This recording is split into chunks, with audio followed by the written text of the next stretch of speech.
আমাদের এই বাংলাদেশে যারা রম্য লেজেন্ড ছিলেন এবং যারা আছেন তাদের সবার প্রতি আমাদের শ্রদ্ধা। প্রথমে আমরা স্মরণ করছি যারা আমাদের মাঝে আর নেই সেই সব লেজেন্ডদেরকে। আপনার চিঠি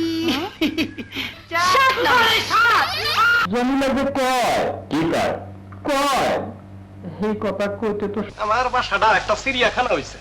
আমার ব্রাদার ইন ল এরাম ছাগল। ব্যবসা বাণিজ্য ছেড়ে প্রেম প্রেম খেলা বের করব। Yes, sir. I don't know. I'm for it. Shut up, nonsense. Thank you, sir. চোখে পানি যেন না পড়ে। বাহ, বেশ নরম হাত।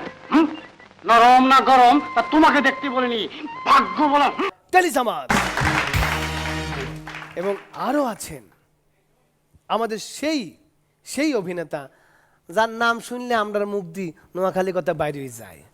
হেতেরে আপনারা চিনেন, হেতে হইছে আমাদের সবার প্রিয় রম্য অভিনেতা আনিসুর রহমান আনিস। আর কে কে আছিস? দুবাই যাবি? আয়, রেডি হ, আমরা দুবাই যাব, টাকা দেন, দুবাই যাব, টাকা দেন। আমি জানি এই কথাটি, এই সংলাপটি বলার সাথে সাথে আপনারা বুঝে গেছেন আমাদের আরেকজন কিংবদন্তি লেজেন্ড আমাদের মাঝে আছেন।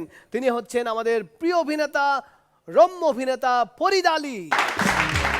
এবার ওনাদেরকে আমরা কিছু এনটিভির পক্ষ থেকে এবং মার্সেলের পক্ষ থেকে হাসর মাধ্যমে আমরা ওনাদেরকে কিছু সম্মাননা দিতে চাই। থাকবো আমাদের সম্মানিত অতিথি টেলিসামাদকে।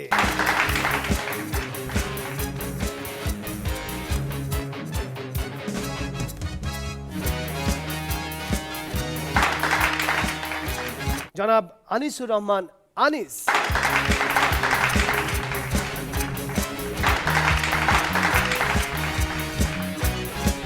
ফরিদ আলী।